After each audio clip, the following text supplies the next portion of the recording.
എല്ലാവർക്കും നമസ്കാരം. ഇന്ന് നമുക്ക് വളരെ ഈസി ആയിട്ട് ചെയ്യാൻ പറ്റുന്ന അതേസമയം വെറൈറ്റി ആയിട്ടുള്ള ഒരു കൊഴക്കട്ട അട റെസിപ്പി നോക്കാം. അപ്പോൾ ഞാൻ ഇന്നിവിടെ കൊഴക്കട്ടയുടെ ഫില്ലിംഗ് ആയിട്ട് വെക്കുന്നത് നന്നായിട്ട് പഴുത്ത ഏത്തപ്പഴവും അവലുമാണ്. വളരെ ടേസ്റ്റി ആയിട്ടുള്ളൊരു കൊഴക്കട്ടയുടെ റെസിപ്പിയാണിത്. അപ്പോൾ അധികം താമസിയാതെ ഇതെങ്ങനെയാണ് തയ്യാറാക്കിയെടുക്കുന്നത് നോക്കാം. അതിനു മുന്നായിട്ട് നിങ്ങൾ ഈ ചാനൽ ആദ്യമായിട്ടാണ് കാണുന്നതെങ്കിൽ സബ്സ്ക്രൈബ് ചെയ്യാൻ മടിക്കരുത്. അതുപോലെ തന്നെ റൈറ്റ് സൈഡിലായിട്ട് കാണുന്ന ബെല്ലൈക്കൺ കൂടി ഒന്ന് പ്രസ് ചെയ്തോളൂ. അപ്പോൾ നമുക്കിതെങ്ങനെയാണ് തയ്യാറാക്കിയെടുക്കുന്നത് നോക്കാം. ആദ്യം തന്നെ നമുക്കിതിലേക്ക് വേണ്ട ഫില്ലിങ് തയ്യാറാക്കിയെടുക്കണം. അപ്പോൾ അതിന് വേണ്ടിയിട്ട് ഞാനിവിടെ ഒരു പാൻ വെച്ചിട്ടുണ്ട്. ഇതിലേക്ക് നിങ്ങൾക്ക് ആവശ്യമുള്ളത്രയും നെയ്യ് ചേർത്ത് കൊടുക്കാം. ഞാനിവിടെ 2 ടീസ്പൂൺ നെയ്യാണ് ചേർത്ത് കൊടുക്കുന്നത്. ഇനി ഇതിലേക്ക് ഞാൻ കുറച്ച് ഉണക്കമുന്തിരിയാണ് ചേർത്ത് കൊടുക്കുന്നത്. നിങ്ങൾക്ക് നട്ട്സ് വേണമെങ്കിൽ അതുകൂടി ചേർത്ത് കൊടുക്കാവുന്നതാണ്. ഉണക്കമുന്തിരി കൂടി ചേർത്തതിന് ശേഷം നന്നായിട്ടൊന്ന് ഇളക്കി കൊടുക്കുക. അപ്പോൾ ഉണക്കമുന്തിരി നന്നായിട്ട് ഫ്രൈ ആയി വന്നിട്ടുണ്ട്. ഇനി ഇതിലേക്ക് ഒരു 100 ml തേങ്ങ ചിരകിയത് ചേർത്ത് കൊടുക്കാം നിങ്ങൾക്ക്. ഞാനിവിടെ ഡെസിക്കേറ്റഡ് കോക്കനട്ടാണ് ചേർത്ത് കൊടുത്തിട്ടുള്ളത്. അത് ചേർത്തിട്ട് നന്നായിട്ടൊന്ന് ഇളക്കി കൊടുക്കുക. ഇനി ഇതിലേക്ക് അത്ര തന്നെ വെളുത്ത അവലാണ് ചേർത്ത് കൊടുക്കുന്നത്. ഏത് കളറിലുള്ള അവലും നിങ്ങൾക്ക് എടുക്കാവുന്നതാണ്. അവൽ കൂടി ചേർത്ത് കൊടുത്തിട്ട് നന്നായിട്ടൊന്ന് മിക്സ് ചെയ്ത് കൊടുക്കുക. ഇനി ഇതിലേക്ക് നിങ്ങൾക്ക് ആവശ്യത്തിന് വേണ്ട മധുരം ചേർത്ത് കൊടുക്കാം. പഞ്ചസാരയോ ശർക്കരയോ ചേർത്ത് കൊടുക്കാവുന്നതാണ്. ഞാനിവിടെ ഒരു 3 ടേബിൾ സ്പൂൺ ശർക്കര ചേർത്ത് കൊടുത്തിട്ടുണ്ട്. അതുകൂടി ചേർത്തിട്ട് നന്നായിട്ടൊന്ന് മിക്സ് ചെയ്ത് കൊടുക്കാം. ഇനി ഇതിലേക്ക് നിങ്ങൾക്ക് ഏലക്കാപ്പൊടി ചേർത്ത് കൊടുക്കാവുന്നതാണ്. ഏലക്കാപ്പൊടി അല്ലെങ്കിൽ ജീരകത്തിൻ്റെ പൊടി ഏതായാലും കുഴപ്പമില്ല. അപ്പോൾ അതുകൂടി ചേർത്തിട്ട് നന്നായിട്ടൊന്ന് മിക്സ് ചെയ്ത് കൊടുക്കുക. ഇനി ഇതിലേക്ക് ചേർക്കാനായിട്ട് പോകുന്നത് ഏത്തപ്പഴമാണ്. അപ്പോൾ ഇത് നന്നായിട്ട് പഴുത്ത ഒരു ഏത്തപ്പഴം ചെറിയ കഷ്ണങ്ങളാക്കി മുറിച്ച് വെച്ചിരിക്കുന്നതാണ്. അപ്പോൾ അതുകൂടി ചേർത്ത് കൊടുത്തിട്ട് നന്നായിട്ടൊന്ന് മിക്സ് ചെയ്തെടുക്കാം. ഏത്തപ്പഴം കൂടി നന്നായിട്ട് മിക്സ് ചെയ്ത് കൊടുത്തതിന് ശേഷം തീ ഓഫ് ചെയ്യാം. അപ്പോൾ നമ്മുടെ മിക്സ് ഇവിടെ റെഡി ആയിട്ടുണ്ട്. ഇനി ഇതിലേക്ക് വേണ്ട മാവ് നമുക്ക് തയ്യാറാക്കിയെടുക്കാം. നിങ്ങൾക്ക് ഗോതമ്പ് പൊടി അല്ലെങ്കിൽ അരിപ്പൊടി യൂസ് ചെയ്യാവുന്നതാണ്. അപ്പോൾ ഞാനിവിടെ 2 കപ്പ് അരിപ്പൊടി ചേർത്തിട്ടുണ്ട്. ഇതിലേക്ക് ആവശ്യത്തിനുള്ള ഉപ്പ് കൂടി ചേർത്ത് കൊടുത്തിട്ട് നന്നായിട്ടൊന്ന് മിക്സ് ചെയ്തെടുക്കുക.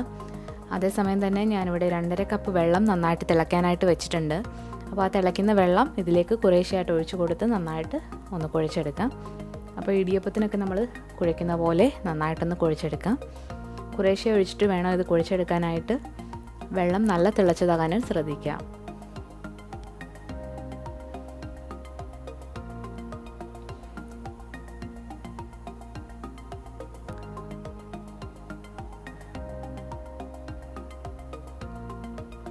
അപ്പോൾ നമ്മളിവിടെ കുഴച്ചെടുത്തിട്ടുണ്ട്.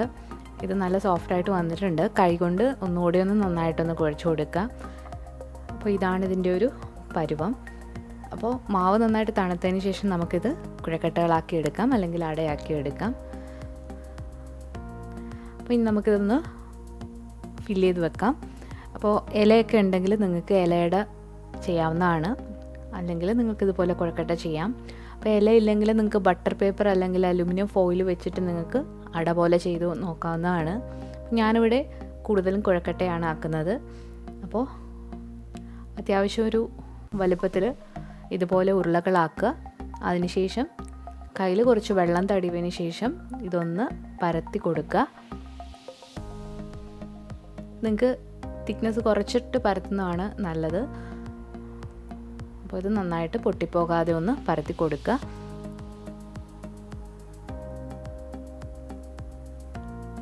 അപ്പോൾ നമ്മൾ പരത്തി എടുത്തിട്ടുണ്ട്. ഇനി ഇതിലേക്ക് നമ്മൾ തയ്യാറാക്കി വെച്ചിരിക്കുന്ന ഫില്ലിങ് കൂടി ഒരു സ്പൂൺ വെച്ചിട്ട് വെച്ച് കൊടുക്കാം.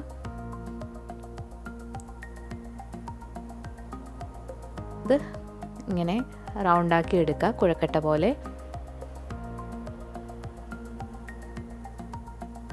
നമ്മൾ റൗണ്ടാക്കി എടുത്തിട്ടുണ്ട്. ഇനി ഇതുപോലെ നമ്മൾ എല്ലാം ഒന്ന് ചെയ്തെടുക്കാം. ഞാനിവിടെ ഇതുപോലെ ഒരു പാത്രത്തിൽ വെച്ചിട്ടാണ് സ്റ്റീം ചെയ്യാനായിട്ട് പോകുന്നത്. അപ്പോൾ ഇഡ്ഡലി തട്ട് അവിടെ സ്റ്റീം ചെയ്യാനായിട്ട് ഞാൻ വെച്ചിട്ടുണ്ട്. ഇനി ഇതുപോലെ ബാക്കിയെല്ലാം നമുക്കൊന്ന് ഉരുട്ടിയെടുക്കാം.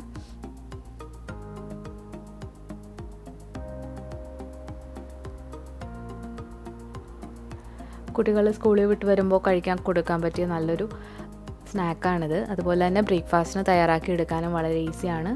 വളരെ ടേസ്റ്റി ആയിട്ടുള്ളൊരു കുഴക്കട്ടയാണ്. സാധാരണ ചെയ്യുന്നതിൽ നിന്ന് വ്യത്യസ്തമായിട്ട് നമ്മളിതിൽ നെയ്യൊക്കെ ചേർത്തിട്ടുണ്ട്. അതുപോലെ ഏത്തപ്പഴം വളരെ ടേസ്റ്റി ആയിട്ടുള്ളൊരു സ്നാക്കാണിത്. ഏത്തപ്പഴമൊക്കെ കഴിക്കാത്ത കുട്ടികൾക്ക് നിങ്ങൾക്ക് ഇങ്ങനെ ഉണ്ടാക്കി കൊടുക്കുകയാണെങ്കിൽ അവർ തീർച്ചയായിട്ടും കഴിക്കും. അപ്പോൾ നമുക്കിതൊന്ന് സ്റ്റീം ചെയ്തെടുക്കാം. ഇനി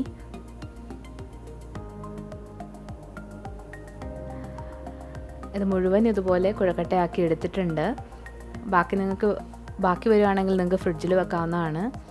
നമ്മുടെ ഇഡ്ഡലി തട്ട് ഇവിടെ നന്നായിട്ട് ചൂടായി കിടപ്പുണ്ട്. അപ്പോൾ അതിലേക്ക് നമ്മളിത് ഇറക്കി വെച്ച് കൊടുക്കാം.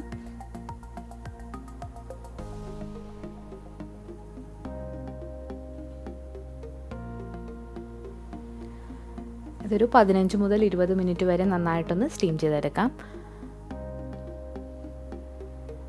അടച്ചു വെച്ചിട്ട് വേണം സ്റ്റീം ചെയ്യാനായിട്ട്. അപ്പോൾ വളരെ ടേസ്റ്റി ആയിട്ടുള്ള കുഴക്കട്ട ഇവിടെ തയ്യാറായിട്ടുണ്ട്. നിങ്ങളെല്ലാവരും ഒന്ന് ട്രൈ ചെയ്ത് നോക്കിയിട്ട് ഫീഡ്ബാക്കൊക്കെ അറിയിക്കുക. നിങ്ങൾക്ക് എന്തായാലും ഇഷ്ടപ്പെടും. ഇന്നത്തെ റെസിപ്പി നിങ്ങൾക്ക് എല്ലാവർക്കും ഇഷ്ടപ്പെട്ടു എന്ന് ഞാൻ കരുതുന്നു. ഇഷ്ടപ്പെട്ടെങ്കിൽ നിങ്ങൾ തീർച്ചയായിട്ടും ട്രൈ ചെയ്ത് നോക്കുക. അതുപോലെ വീഡിയോ ഇഷ്ടപ്പെട്ടെങ്കിൽ ലൈക്ക് ചെയ്യാനും ഷെയർ ചെയ്യാനും കമൻറ്റ് ചെയ്യാനും മറക്കരുത്. പുതിയതായിട്ട് ചാനൽ കാണുന്നവരാണെങ്കിൽ സബ്സ്ക്രൈബ് ചെയ്യാനും മടിക്കരുത്. അപ്പോൾ പുതിയൊരു റെസിപ്പിയായിട്ട് ഉടനെ വരാം. താങ്ക്